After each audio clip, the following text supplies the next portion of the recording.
నిమిషం.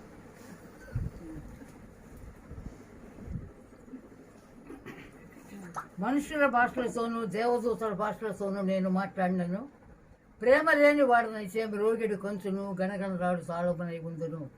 ప్రవచించు కృపావరము కలిగి మర్మములన్నీ జ్ఞానమంతయు ఎరిగిన వాడినను, కొండలను పెకలింపగల పరిపూర్ణ విశ్వాసము గల వాడినైనను ప్రేమ లేని వాడినైతే నేను వెళ్ళి. ప్రేమ దీర్ఘకాలం సహించును, దయ చూపించును. ప్రేమ మస్తరపడదు, అది డంబముగా ప్రవర్తించదు. ఉప్పొంగదు, స్వప్రయోజనం విచారించుకొనదు, త్వరగా కోపపడదు. దుర్నీతి విషయమై సంతోషపడక సత్యమునందు సంతోషించును. అన్నిటినీ తాళుకొను, అన్నిటినీ నమ్మును, అన్నిటినీ నిరీక్షించును. ప్రేమ శాశ్వత కాలములను. ప్రవచనములైనను నిరర్ధకములగును, ప్రేమలైనను నిలిచిపోవును. మనము కొంత మట్టుకు ఎరుగును, కానీ పూర్ణమైనది వచ్చినప్పుడు పూర్ణము కానిది నిరర్ధకముగును. కాగా విశ్వాసము, నిరీక్షణ, ప్రేమ ఇవి మూడును నిలుచును. వీటిలో శ్రేష్టమైనది ప్రేమ. ఆమేన్. ఆమేన్. ప్రార్థన.